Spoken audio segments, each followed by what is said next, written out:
welcome everyone to our next episode in our double creature feature Halloween. Oh darn, Chiller Theater Spooktacular. Sorry, I was taking a sip of my drink. Well, no, I said oh darn because I forgot what it was called again. So we had a sneak peek. A sneak peek, yeah. We said that this week we're going to be talking about George A. Romero films. We watched a couple. We actually did watch several. Well, we're going to talk about our sort of diamond in the rough, as you will. But let's get to the big ones first. Yeah, let's talk about Night of the Living Dead. Like, everyone has seen this movie. Everyone has seen it. Like, and people who haven't seen it have probably parodied it. Oh yeah. They probably made fun of it. It's one of the classic, like, scary movies, you know.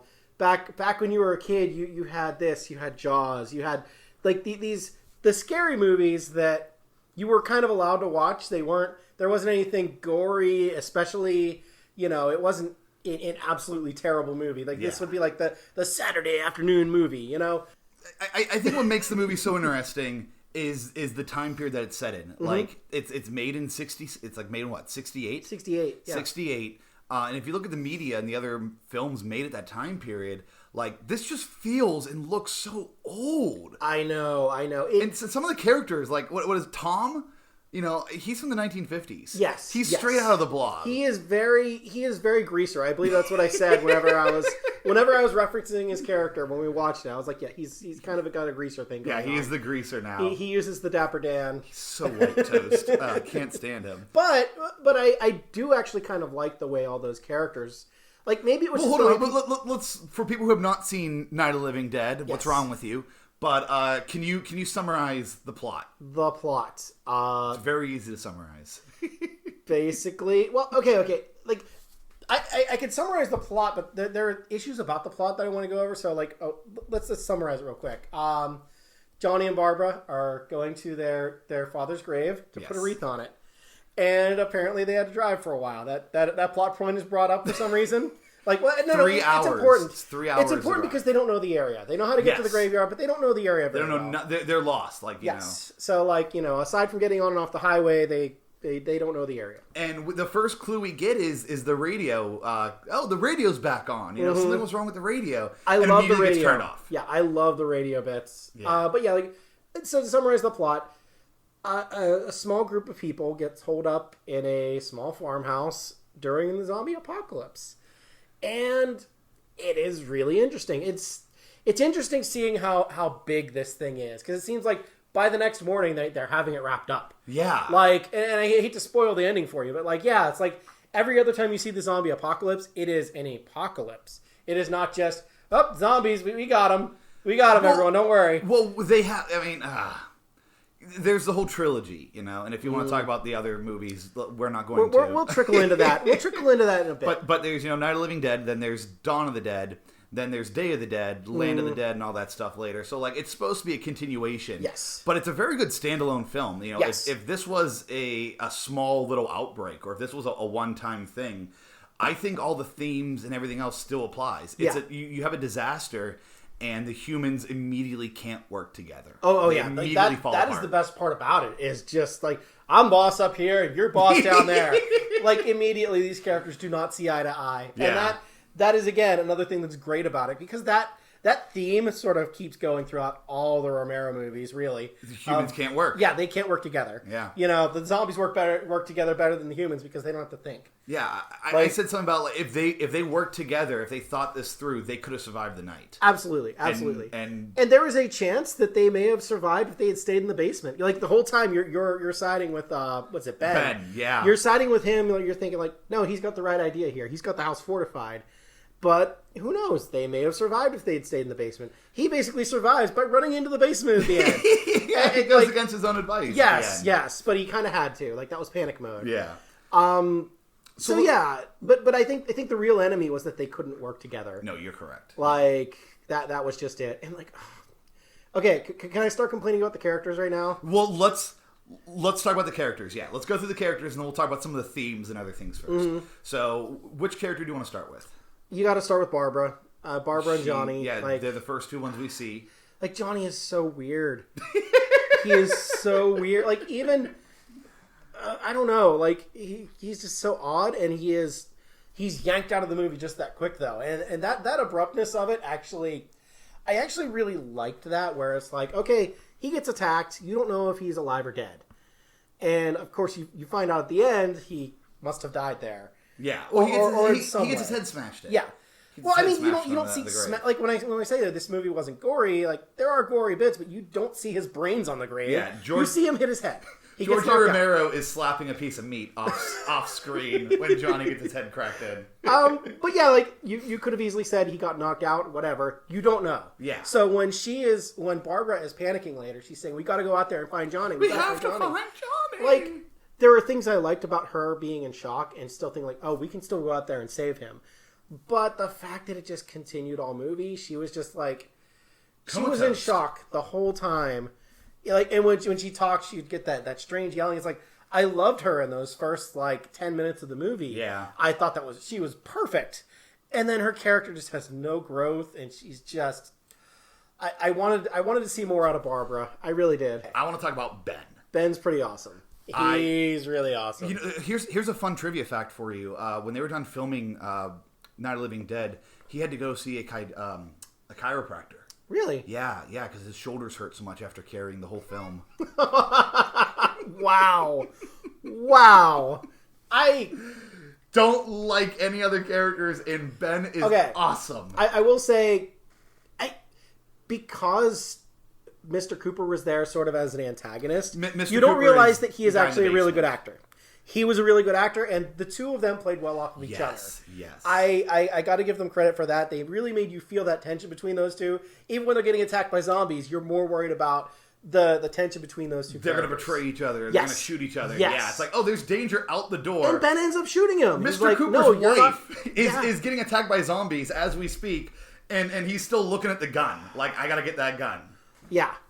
And that is just sort of the decay of cooperation. They can't work together. Yes. It worked very well. Here, so Ben's a great actor, and I think he's the best actor in the film. Yes. Because I brought this up halfway through. I said, oh my God, he sells... We're stuck in a farmhouse, and there's like maybe, at best 15 zombies shown on screen.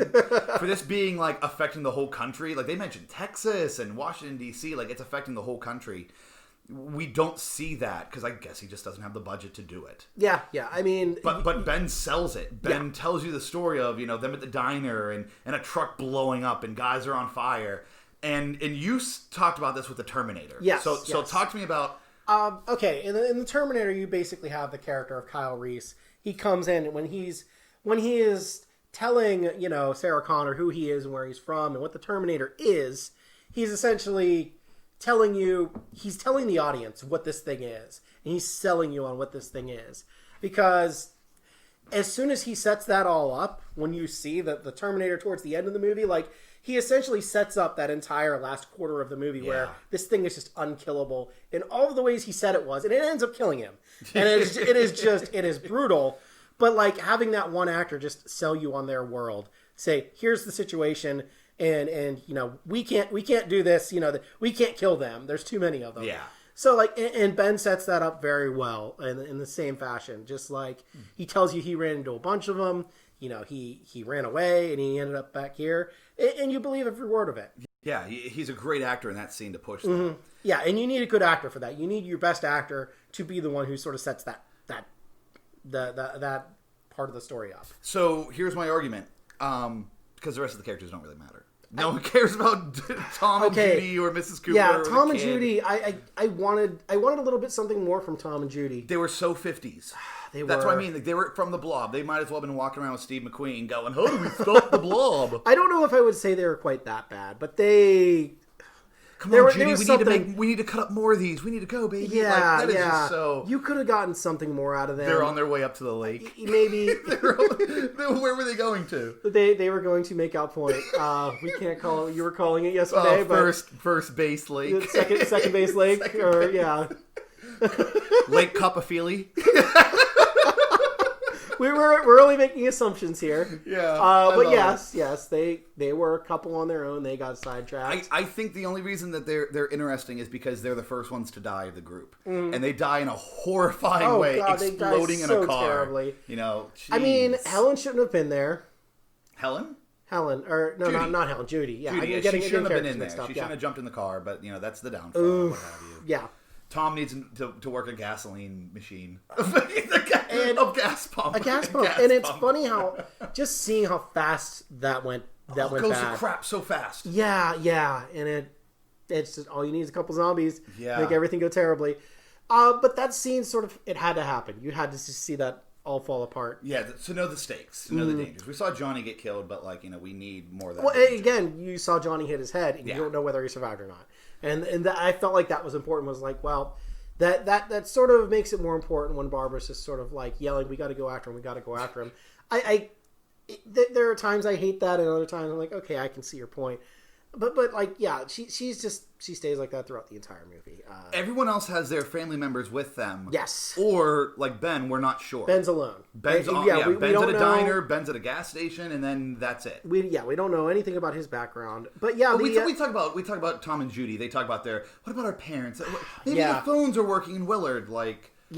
But for everyone else, it's pretty self-contained. Barbara has lost. We know she lost somebody. Let's move on, because we can talk about Barbara forever. I was going to say, let's talk about the Coopers a little bit. No, I want to talk about Ben still. Oh, you want to talk about more? I'm not done talking about Ben. Okay. Because Ben is the present. God gives us gifts throughout our lives. And Ben was God's little gift to George Romero. Because can you imagine Tom in Ben's role? I could, and it would not be as good. Some other reject from Carnegie Mellon University. From the public, I can honestly say, that with the wrong actor in that part, it just none of it works. So him also being black, I feel like, because George, there's a scene where Ben slaps Barbara. Punches. Like that's a full on punch. And for the 1960s, they take the film. This is my favorite story about this movie. They get the film developed in Pittsburgh, and they take it to New York for a showing. And apparently, while they are on the road to New York City, on the radio, they hear that Martin Luther King Jr. was assassinated. Yeah. So there's this civil rights running throughout the film, in real life and in the film. So having Ben, a black character fighting. I'm making up this backstory with Ben. I'm like, oh, Ben's on his own in the country in a car that he doesn't own. He says that multiple times. I found the car abandoned. A black man driving around rural Pennsylvania in a car he does not own in the 60s, right after Mississippi burning. There's stuff going on in there that George didn't intend to write. Yeah. Just having Ben as a black actor there brings so much. And of course, the ending, Ben gets shot by the country bumpkin militia. Yeah, and it's just there's another zombie walking around in there. Better shoot him. And that's the funny part. Is his body gets burned with all the rest of them. Yeah, they're just throwing bodies on the pile. And there's something about the burning body too with the civil rights movement. There's stuff going on with there. Yeah. I don't want to get historical and political here. It's not quite symbolism, but there is certainly parallels. Yeah. And to be in the 60s probably watching this, that's traumatic. That is wow, they're doing this? This is really political. Yeah. So you want to talk about the Coopers? I wanted to mention the Coopers because hanging with the Coopers. Yeah, I thought Mr. Cooper was very well acted. He made you feel his stress and just what he was feeling. You want to hate him because he was a very antagonistic part. He is sort of the. He's not the bad guy, but he is certainly he's antagonistic to Ben. Yes, and we like Ben more than we like Mr. You're Cooper. set up to like Ben more than you like him, and then it's just you go downstairs, you see his point of view, and the whole thing with his daughter, this. I guess this is before we had really established all the rules of zombies, and so we know she was bitten, we know she's sick, but the audience kind of knows. The audience kind of knows at this point what's going to happen. But, the family doesn't know. No one knows. This is the first time a zombie apocalypse has ever happened, and we don't have the foresight of watching a million monster movies that tell us the rules. So that part is actually really movies. Well, it says in the movies. Exactly. So there was certainly that, and I thought that was actually really interesting the way they played that out. The daughter just ending up killing and eating them both, more or less. Well, I always hate Mr. Cooper, and then you go to the basement, you see his daughter, and I felt, and then his wife's yelling at him. What do you mean there's a radio up there? And I felt bad for Mr. Cooper. I was like, he is just a stressed out guy. But there's that power struggle between him and Ben. You're like you said, you're the boss down there. I'm the boss up here. Oh yeah. And it's funny. You go downstairs, you see the power struggle between him and his wife, and it's like, no, what they've got a radio and a TV up there. Let's see what's going on. Yeah, give me those cigarettes. Yeah, give me the cigarettes. They're always grabbing cigarettes off each other. That is really always weird. a fun trope too. Is just them just grabbing for cigarettes. He throws I hate that. He throws a cigarette package on the ground in the corner, walks back, talks to his wife, and then smokes a cigarette back in the same corner and throws it down in the same fashion. I'm like, dude, come on. Come on. So we went through all the actors, all the characters who really matter. Do we need to talk about the lead zombie? The lead zombie. He's great. He looks awesome. He's channeling. He is Boris perfect. Karloff. Yeah. I would say he's one of the actors who sells it. You know, we talk about the first zombie needs to be sold. You're right. And again, yeah, he is the one. You know, the very first zombie we see, and he sells it 110%. I think the fact that this movie is in black and white actually makes the zombie effects work a little bit better. Oh yeah. Compared to Dawn of the Dead. that is the one issue many people have with Dawn of the Dead, and it's like I can't argue that. Is that they shot it in color, and some of that zombie makeup is you can see it, but it's like it's the best zombie movie. I believe Dawn of the Dead is probably the best zombie movie. Yeah, I don't want to not shortchange the Night of the Living Dead, but I think Dawn of the Dead is superior. But maybe okay, you can certainly see all the places that George Romero saw what worked and made it better. Yeah. He upped his game on some things for Dawn of the Dead, and you could really see that. I feel that in the script, because there's all those, like, we saw 10 of these things flip my car over, and Ben talks about the explosion at the gas tank, you know. He talks about he probably had some higher trailer. Yeah. And it's like he couldn't film those things. Yeah. And it's sad. Well, but there was an effect where they talk about on the radio or on the TV. They're like, we had a cadaver that didn't have arms or legs, and it got up and moved. And, you know, George wanted to probably show that, and he couldn't. And, you know, on today's, like, you know, on an episode of The Walking Dead, they would do that no problem. Oh yeah, but back then, when you've got no money for special effects, when you got $0, 0 cents filming in a friend's house, that's going to get destroyed at the end of production, anyways. You know. So let's talk about some of the other themes that are interesting in here. We kind of already talked about racism, which I think is a major theme, intended or not. We talked like feminism again. The feminism thing. It's like, well, you wanted. I definitely wanted more out of the female characters. Like, you certainly weren't going to get it out of Tom and Judy. Like, Judy was just like, she was kind of flat. Helen had a little bit of something. Yeah, she had more than I. She was way stronger. Yes. And she had that, like, sort of strong motherly, like, she's like wanted to get them out of this alive, you know. Yes. And you could really feel that with Judy. It was just like, I guess we should do this. I don't know. And I kind of wanted, you know, like, especially since Barbara's the character you start with. You want her to be that all along. Yeah. And I don't know, like I hate to stay on that note of like, man, I really wanted to. But I wanted to see more out of Barbara. We talked about the slow scenes of this movie, and my fingers on the fast forward button during Barbara scenes, because it's like she's playing with a music box, she's looking around, she's touching wood, like it's she's playing with a knife the wrong way. It's very. We want something.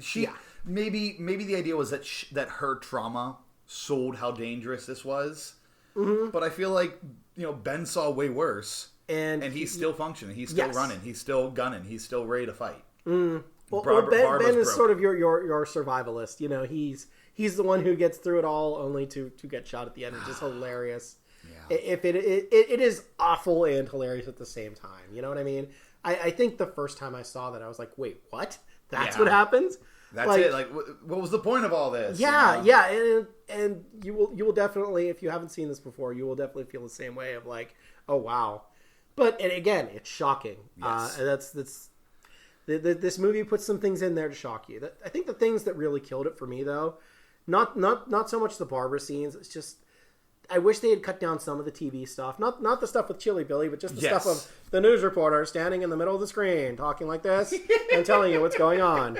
Like, I think we pointed out, like, okay, you get maybe one tidbit of plot from that is really relevant, yet there's, like, at least 5 minutes of that on screen. At least it felt like 5 minutes. It felt... I think it's because it's a static shot of a TV on the chairs, and then it's a static news shot of a guy reading paper. Yeah. And we compared that scene to Dawn of the Dead, where we see the newsroom in Dawn of the Dead. The beginning, yeah, with the newsroom in Dawn of the Dead, which is, I felt like that is the absolute best way to do that. I want you to know that scene is terrifying for me. That red carpet on the wall, like, I don't know what about it freaks me the flip out. It's just unsettling. That whole scene. 70s architecture? Oh my god.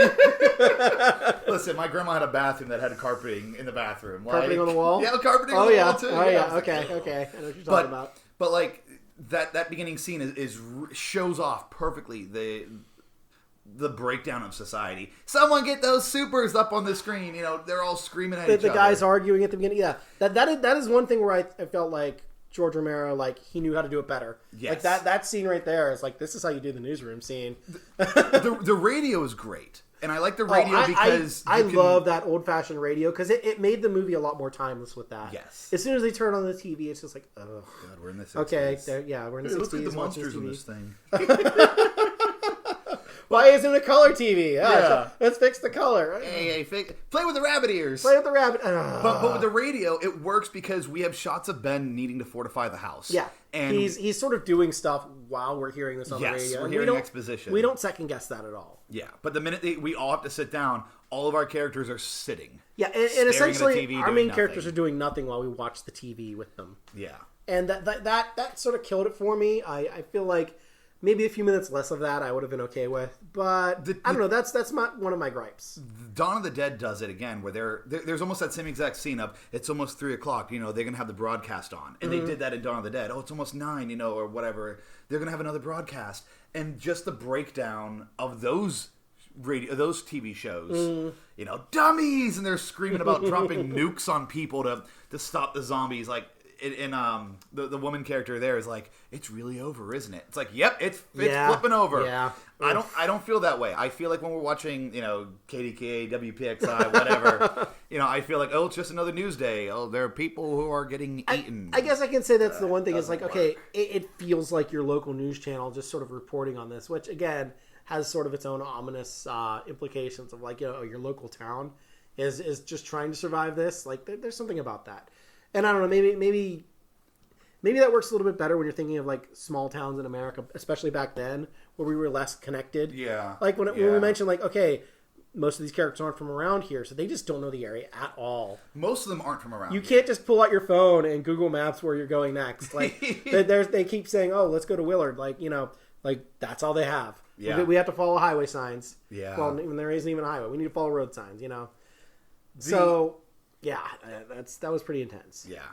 I said it before, and I guess I'll say it briefly in here.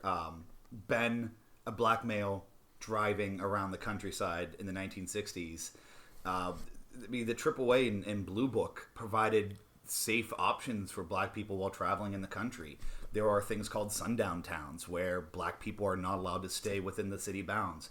The KKK is still out there. Oof. So the simple fact of Ben traveling on his own in the country like that. That's unsettlement too. He's already on his defense. He already has his guard up. And again, I might be taking it too far, but you know. No, I mean, like, you can mention that. You certainly can. Like, and Ben just, again, best character. He really grabs hold of you and just becomes that main character.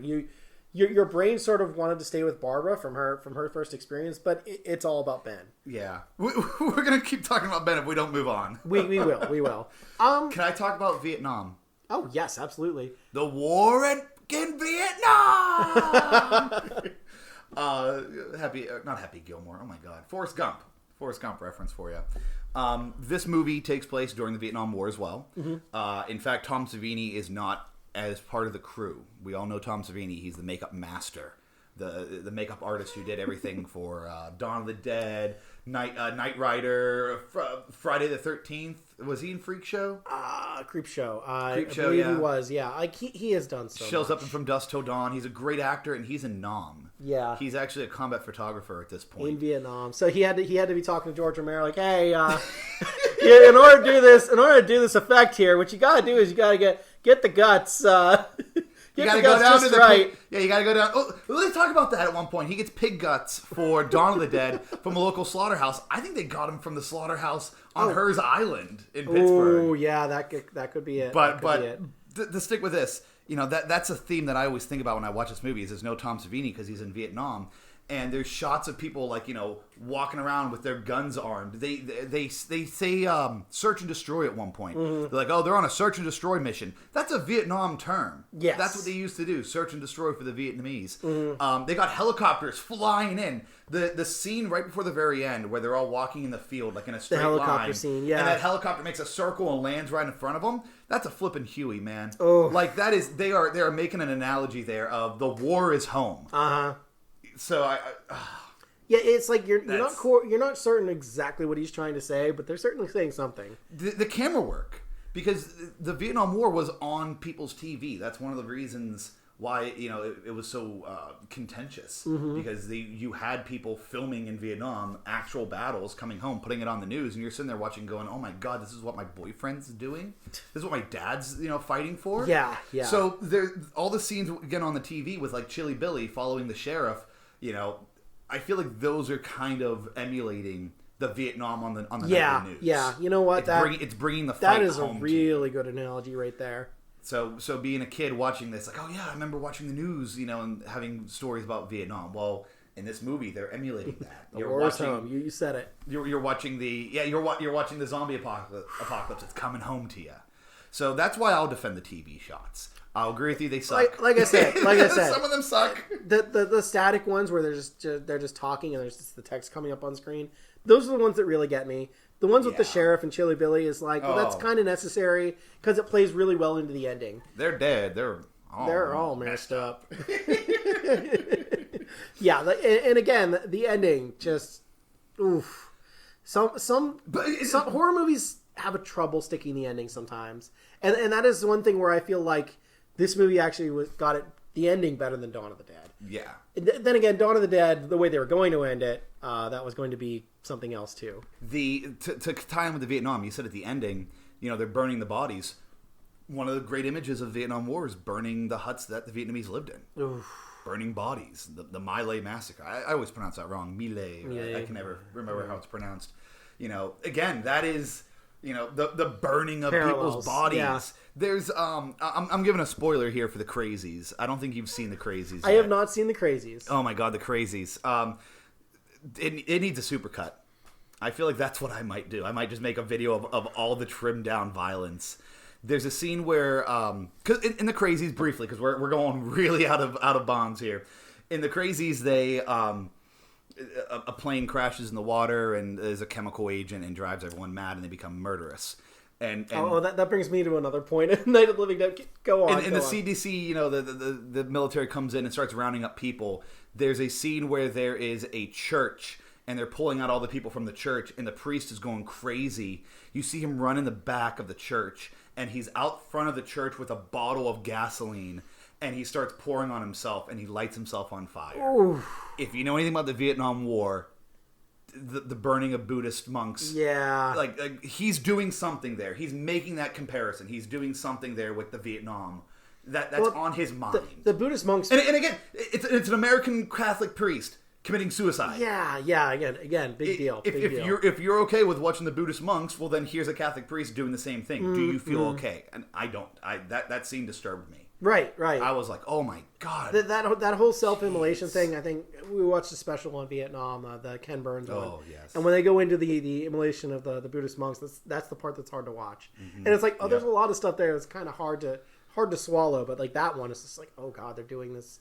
They're doing this to themselves in a form of protest. Yeah. So again, having burning bodies. I know it's a safety medical thing. I know, like, during the diseases of the medieval age, burning bodies was a thing you used to do, but that's not a thing we do now. Yeah, we don't burn bodies in open pits. We certainly don't. Yeah, make bonfires out of people. Get a bonfire going out there, boys. Like, not for me. Very, very icky. How about the camera work? I love the camera work in this movie. We talked about it being documentarian style. It is very fly by the seat of your pants. I always used to talk the shot up of Barbara running out of the woods and then running down the street. And when I was younger, I'm like, yeah, that shot looks so good. And now that we've made videos and I've edited a bunch of videos, you made a comment like, oh, that's... You were like, oh. That's a little bumpy. That's a little bumpy, yeah. Put a stabilization on that, George. We've been down that road. Well, yeah, but he does, like... You don't have that! You have a free computer program that auto-stabilizes things that George Romero did not have. George is sitting on the bed of a truck driving by. And again, the shots are good. It's like, yeah, you can see a few of the bumps that the truck is going over. Oh, yeah. If you're really watching the camera work there. I still love it. I love how frantic that first couple minutes, like, that first action scene is. I absolutely love that, because she's essentially running for her life, and she doesn't know what's going on. And it's one of the reasons I wanted a little bit more out of her character, because that beginning scene is so good. Barbara. I'll stay on that. But no, that beginning scene was so good. It is played so well. A lot of tight shots. Yeah. And I guess, it's kind of funny later how it got to her that much. Just how intense that was. It comes out through the camera. Yes. Yeah. Yes. I mean, you have like almost a POV shot of in the car looking out, and the rock comes smashing when through. She's essentially driving the car without the keys, so she's just like coasting the car. That is intense. You feel every moment of that. Yeah. Like the whole slow zombie. There's a joke in like modern culture about like, ooh, the slow zombie just walk at a fast pace. We see here that doesn't matter how fast she ran, how far she went. You know, still tracked her. Yeah, and just the panic when she falls. And when she's falling down kicking the hill, the shoes off and everything. Oof, yeah, like you feel the pure panic that she's feeling, and that comes off very well. And that's again like it's one of those things that Romero manages to capture that I think really sells it. It sells the movie.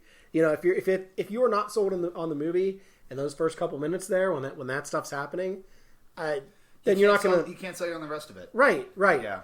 And that you've that got does it. Static shots of 15 people walking out of the woods with crickets creaking in the background. Yeah. If you don't believe those are zombies, the movie's over. Exactly. So you have a few of those key moments in the movie that really, really push it forward. I like how many... I mean, I don't think he locked the camera down a lot. There's a lot of shots where it's like he's filming in a dude's house. Yeah. So they could. You made a comment during when we were watching it about he couldn't knock a wall down to put a camera. He's not knocking walls down to get the right shot here. He's just probably cramped up against the wall and just getting that shot. Ben, keep hitting the hammer. You kind of feel how small that like living room was. You feel it, like especially when all the characters are in there. You really do feel it's like, okay, this house isn't that big. Yeah, I think that's cool though. I like that. Yeah, I like how compact. A little bit, like I wouldn't say it's claustrophobic, but just a little bit of that tightening the quarters again makes it just that much more intense. It's the whole if there's a zombie out in the field, just run from them, like run in circles. And we see those shots in Dawn of the Dead. Zombies out in the fields, and they're taken care of pretty easily. So I feel confining it must them. be easy when you've got a case of Iron City, and all the ammo you can get, all the ammo you can grab. Yeah.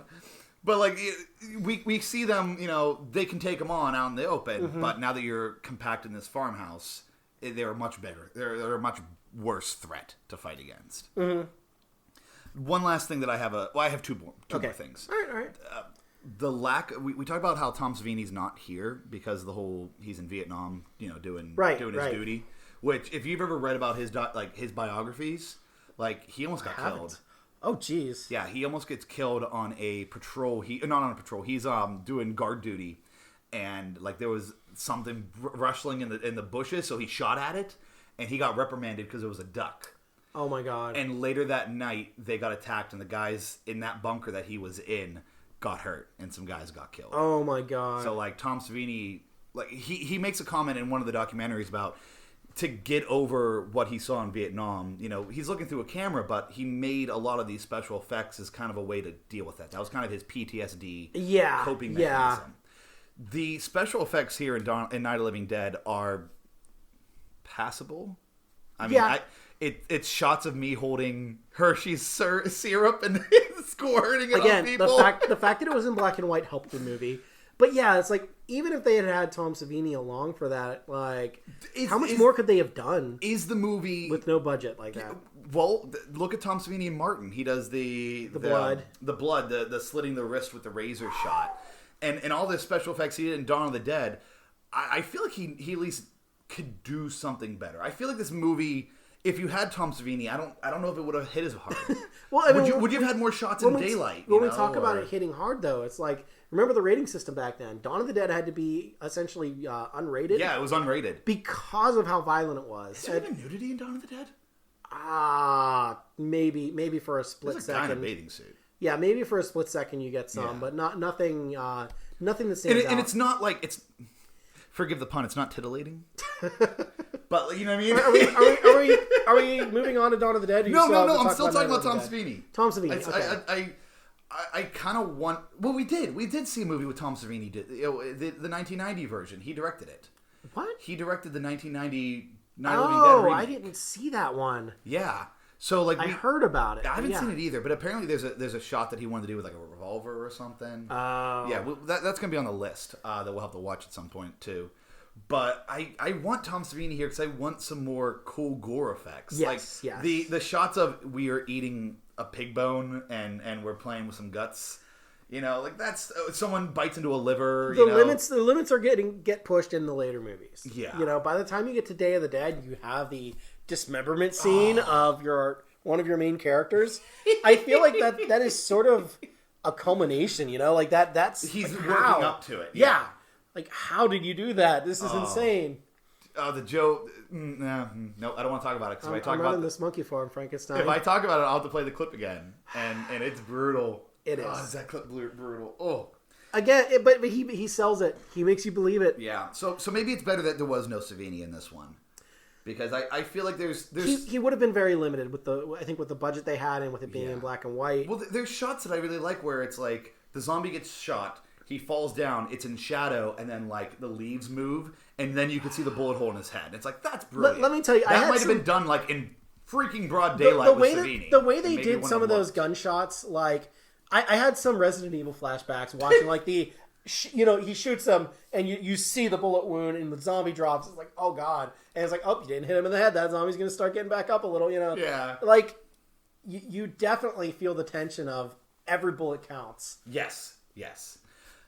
Pittsburgh. Oh, Pittsburgh. Let's talk Pittsburgh. Let's talk some Pittsburgh. The reason I think why this movie slaps for me is because, well, as we know, George A. Romero is a filmmaker from Pittsburgh. I think he was born in New York and moved here or something. Huh. But yeah, he very much embodies the Pittsburgh spirit in filmmaking. That farmhouse, I'm willing to bet most people in Pittsburgh have either been to that farmhouse or own that farmhouse. You have your grandparents' house. Oh yeah, you have fond memories of. That was very decorated, very much like that. You know, it was adorned like that. We have an old camp. Radio, an old TV. Yeah, our camp, our hunting lodge, our hunting camp was my great grandparents from the 1930s. Wow. And near the same area. We actually have to pass the Night of the Living Dead cemetery to go up to my camp. And it's for many years, no one took up new furniture, so all the furniture was from the 60s. There was a TV, from the late 70s. So going up there after watching Night of the Living Dead, it freaked me out. 'Cause I'm like, oh my God, I'm there. I'm in the house. So, and I made the joke about the carpeting on the wall in Dawn of the Dead. We have houses that we've 70s. been into. Yeah. They make this joke in one of the YouTubers we like to watch, Red Letter Media. They said about we're filming in Grandma's house. And it's yes, we've all been in Grandma's house in Pittsburgh that look like these movie sets, because they're just filming in Grandma's house in the 70s. So I feel like that hits me really hard. Yeah. I get really nostalgic looking at some of these movies. It's oh yeah. Gets me. Yeah, we all had sort of a relative who just had all that, old fashioned stuff laying around. Who was, it just it takes you back into the past a little bit. Oh, plastic on the couches. I had plastic on the couches when we moved into our house in 1999. Yeah. Oof. So yeah, that's what I mean when some of this stuff was still around. We still had to deal with that. Wow. Pittsburgh's very old. Yeah. There is something about just the Pittsburgh architecture. Maybe I don't know if every city is like this, or I feel it with Pittsburgh. The people are freaking old. My dad's got shirts from 1990s that he still wears. Oh God! Where do you think like the regatta? Like I love the regatta logo because I've seen it on my dad's shirts because he rewore them like into the early 2010s. Yeah, you know. I know what you mean. So like that nostalgia, Iron City. You made the joke Iron like drinking Iron City again. It's in Dawn of the Dead. Go watch. They're drinking Iron City and but they don't overdo it. It's not like Ben had a Pittsburgh Steelers hat or something on. You know, they would have just sort of killed it for you. Like. Oh boy, these zombies, they're lining up like Lemieux lines up Stanley Cups. Well, that is one of the things I really like about Night of the Living Dead is the way they're dressed. Like, it is very practical. I don't know if it's just the way that people dressed back then or if it's just they intentionally wanted them to look very plain. It is almost a very timeless look that they have. Yeah. I feel like, again, that's why it feels 50s-ish. Because I said something about, like, oh, look at Ben's sweater. He's wearing, a button-up shirt and a sweater. He looks really nice. Looks like he could be on Leave It to Beaver. You know? And in the middle there were no black people in Leave It to Beaver. Yeah, let's get real about that.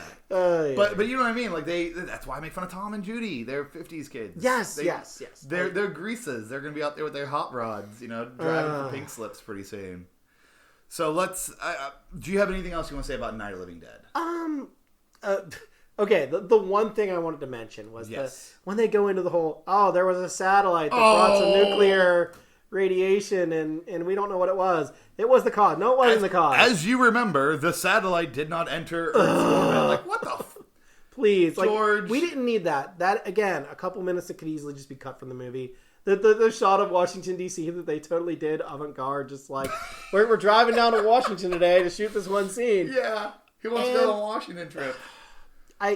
Didn't work for me, didn't play for me. Nope, didn't work for me either. Again, very small nitpicks on a classic. Like, who would have thought that certain things that, for a movie that is, almost 50 years old now, like 40... I'm doing math here. Yeah, we're not math people. We're not mathematicians here. We're history and English people. Let's get it here. Yeah. But yeah, like for a movie that old, it holds up very well. That's the only. I feel like that's the dated part. Is the minute you hear the satellite, it's like, oh god, like no, turn off. Oh yeah, was it Sputnik? Yeah, like what are you gonna do? It's that Sputnik came down at downtown Pittsburgh. Yeah, no, I don't know that. You know what? Even masterpieces have to have flaws. Yeah, either have more of a story to it or don't use it at all. It's like if you had said, "Hey, that satellite crash landed really close to here," and oh, I saw the crash. I didn't know what it was. Apparently, that's what it was. Like maybe you could have worked with it there. That's really 50s still, though. That's what I mean by like if that feels 50s. That is. I mean, saucer landed. Every monster movie in quote marks, like every horror movie with a supernatural element like that will have something like they'll try to explain it, and sometimes the explanation is just really dumb. Sometimes the movie itself is better than the explanation they try to give it. The explanation you get in Dawn of the Dead is perfect. Old voodoo. When there's no more room in hell, the dead will walk the earth. That's all you need to know. I like that. That's the plot of Day of the Dead. Mm-hmm. Day of the Dead is, how do we fix this? What's going on? What the flip is happening? What do we do? Yeah. Why don't we run? Let's run to the islands. Which islands? Any island. Any island. Oh, Joe. I love Joe. I know. Joe Polito? Joe Plato? I don't remember. I should have looked that up before we started recording. Okay. Oh, yeah. I've got IMDb here. So let's... show them the sausage. Yeah, a little bit. So let's stop here with our discussion on Night of the Living Dead. Okay. Because I feel like we could do this for... Are we going to talk about Knight Riders at all? Or are we going to save that? Because George Romero, he didn't just make zombie movies, people. We're 47 minutes. Oh, we should probably call it quits for now. Let's pause here, and then we'll come back and do Dawn of the Dead, and we'll talk about Knight Riders. Because I feel like Knight Riders, as a double feature, works really well with Dawn of the Dead. I don't think Knight Rider works well with Night of the Living Dead, but with Dawn of the Dead, since those two were like filmed like almost back to back. Yeah. I feel like those two. I feel you there. Especially with Tom Savini being a character in Knight Riders. Oh, he's such a. Love letter to Tom Savini time. He should have gone farther as an actor. I think I liked him in that movie. I think Phil said it best. Let's just he's good. Put a picture up here of You know him. Tom Savini. You know what picture I'm talking about. That's our preview for next time. That's our preview for next time. The Knight Rider one. Yeah. We might need to get Phil in here to talk about Knight Riders a little bit. No, we will get Phil because we watched Knight Riders. We all sat down. I was like, this is a bit of a slow movie, but I think it's underrated. I think it's a classic. Yeah, we'll leave some on the. We'll leave some. Leave some meat on that bone. Leave some meat on that bone. Yes. So this is our commentary on Night of the Living Dead, a masterpiece. Yeah. Still 60-some years later. This commentary will sync up with the movie, so when you sync it up with... No, that's a joke. We'll sync it up with scenes. I'll have like... Absolutely. Here, like absolutely. I'll have this scene here. Oh, that's a good scene. That's classic. Or maybe I'll put this scene. Did you really have to put that scene in? Really? Yeah, I don't want to use a lot of like clips from it because I feel like the Coming to Get You, Barbara is so classic horror. Like, if you know anything about Night of the Living Dead, they're coming to get you, Barbara. And as a kid, I'm like, did Johnny send the zombies? Wow. You know what I mean? Wow. Okay. Quick little memory lane. We used to have a thing called we have a place called Station Square in Pittsburgh. And that's, where the old train station was. Mm-hmm. And in the 90s and early 2000s, they had Station Scare. And as a kid, they would run commercials. Because, you wake up early in the morning and you're getting ready for school. So you got the news on. You're sitting there eating your bowl of Cheerios. And you look up and they're having advertisements for Station Scare. And the one year they had a full recreation of the Night of the Living Dead farmhouse. Whoa. And as a kid, I'm like, that looks really cool. And then they played they're coming to get you, Barbara. And I'm like, Johnny did it. Johnny's sending them. Like, Johnny is the villain here. No, he's not. But little did I know as a kid that Johnny actually is the one that got Barbara. What do you think about it, right? Yes. Johnny got Barbara. So. That is... And again, to wrap up that whole part of the story, God, I really like again. that is my favorite part of Barbara's character arc was like, oh, she found him, just not the way she wanted to. Oh, that slaps. That hurts. With that, zombie movies, yeah, you can't live without them. This was it, man. It started it. Yeah. You want Return of the Living Dead? You want Walking Dead? You want oh my gosh, the director who I don't like, Snyder. Zack Snyder. Zack Snyder's crappy Dawn of the Dead, and it wasn't the worst thing in the world. He didn't need to rebrand it as a remake. He should have definitely gone in more of his own direction. Made his own movie. Yeah, it's like, okay, you don't need to remake Dawn of the Dead, because then my favorite thing about that was like, it was less than 2 years later, George Romero comes out with Land of the Dead, which I thought was just a better zombie movie. It's sort of the last pretty good George Romero movie that we got before the downfall. I didn't watch the downfall too much because I want to go in and find those deep cuts like Knight Riders. I want to find the Romero where he was still just kicking ass, just making what he wanted to make. Yes. He wasn't locked in. He was like, okay, I did another Dawn of the Dead. I did another zombie film, Dawn of the Dead. Let's do something else. Yeah, we could gush about George Romero all day long. We'll definitely be talking about more of his movies. Oh yeah, he's an inspiration for me. He's got his crew. He's got his little team. They work all together. It's more than just him being a Pittsburgh guy, because we definitely relate to that more than anything. Oh yeah. But just him being like him and his group of pals just going out there and making it happen is sort of an inspiration for us just for making films. Yeah. Because that's what we do. Is like, do we have a script? No. Do we know what we're doing? No. We're just going out there and just making the magic happen. It'll happen in the edit. Yes. Yeah. Like, somehow we make it happen. Film too much footage and we'll get it together. And that's sort of that's the part that rubs off most on here at Breaking Character. Well, this is my final thing I'll say about Romero. He's very famous. I mean, he's one of the most famous filmmakers out there for what he's done. Mm-hmm. But like at the same time, he never made it in Hollywood. Right. He never really did. The one time they gave him money and it was like, we have control over you. And I think that's what he didn't want, was to have that control. And it's not like an auteur. Someone called him an auteur. They were like, oh yes, the auteur filmmaker George Romero. And I'm like, if he's really an auteur, then would he sit there at the set of Dawn of the Dead and be like, who's got a gag? You know what I mean? He doesn't have those all planned out in advance. I think, he just sort of knows. He knows how to make the magic happen. Yeah. He knows when you just let the camera roll, and maybe you'll get something great, maybe you won't. Yep. I think he definitely is one of those. Like when you say fix it in the editing, he knows about when we talk about the shoot it twice for coverage.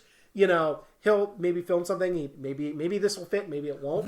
We've talked about that. There's multiple times where we watch George Romero movies and we've said, "Ooh, that's a weird looking scene," and you could tell it's a part of a longer sequence that he's like, "I need something." Yeah. So chop that from there and throw it in here. Like there's a shot in Knight Rider where they're turning around at a road, and I'm like, "That was ugly looking." Yeah, it must have been. Yeah, it must have been the only way they had that shot. Yeah, the only shot they had, so they had to use it. It was like okay. But yeah, you can certainly see the cracks, but I think that's part of its charm. Yeah. Just so I can use more footage of Night of the Living Dead, they have that same shot in Night of the Living Dead when they're driving in the car, the truck to the gas station, to the fuel pump. Yeah. There's like that probably didn't look good, so they just used the sliver. Driving a truck at night, like that.